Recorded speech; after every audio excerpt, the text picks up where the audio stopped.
Hello friends, it's Monday evening ஒரு 5:30 பக்கமாக கிளம்பி நானும் பார்ப்போம் ரத்னகிரி கோயிலுக்கு போயிட்டோம். கொஞ்ச நாளாகவே முருகரை போய் பார்க்கணுன்னு மனசு சொல்லிகிட்டே இருந்தது. பட் எந்த கோயிலுக்கு போகிறதுன்னு ஒரே கன்ஃபியூஸாகவே இருந்தது. கடைசியில் பார்த்திங்கன்னா மண்டே ஈவினிங் ரத்னகிரி கோயிலுக்கு கிளம்பிட்டோம். இன்றைக்கி முருகர் எப்படியாவது பார்த்தே ஆகணும்னு ஒரு பிடிவாதத்தோடு நான் கிளம்பிட்டேன். ஒரு 7:30 பக்கமாக இருக்கும். என்னடா கோயில் பூட்டிடுமோன்னு பயந்துட்டே இருந்தேன். பட் இல்லை, கோயில் பூட்ட மாட்டாங்க, ஒரு 8:30 வரைக்கும் இருக்குதுன்னு சொன்னாங்க.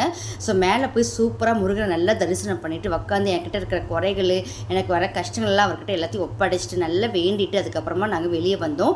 வெளியே வரும்போது சூப்பரான பிரசாதம் கொடுத்தாங்கங்க. சாப்பிட அவ்வளோ அருமையாக இருந்தது. சாப்பிட்டு அதுக்கப்புறம் அப்படியே அந்த படிக்கட்டில் நடந்து கீழே வரும்போது வேலெல்லாம் விற்றுட்டு இருந்தாங்க. நான் ரொம்ப நாளாக முருகருக்காக வேல் வாங்கணும்னு ரொம்ப நாளாக ஆசைப்பட்டிருந்தேன். நான் நிறைய இடத்துல பார்த்தேன். பட் நான் முருகர் கோயிலில் தான் நான் வேல் வாங்கணும்னு ஒரு முடிவோடு இருந்தேன். ஒரு சூப்பராக ஒரு வேலும் வாங்கிட்டு வீட்டுக்கு வந்துட்டு மனசுக்கு திருப்தியாக இருந்தது. பார்க்குறதுக்கு அவ்வளோ அருமையாக இருந்தது வேல். ஸோ வாங்கிட்டு வீட்டுக்கு வந்துட்டேன். ரொம்ப சூப்பரான தரிசனமும் முடிச்சுட்டு வீட்டுக்கு வந்துட்டேன்.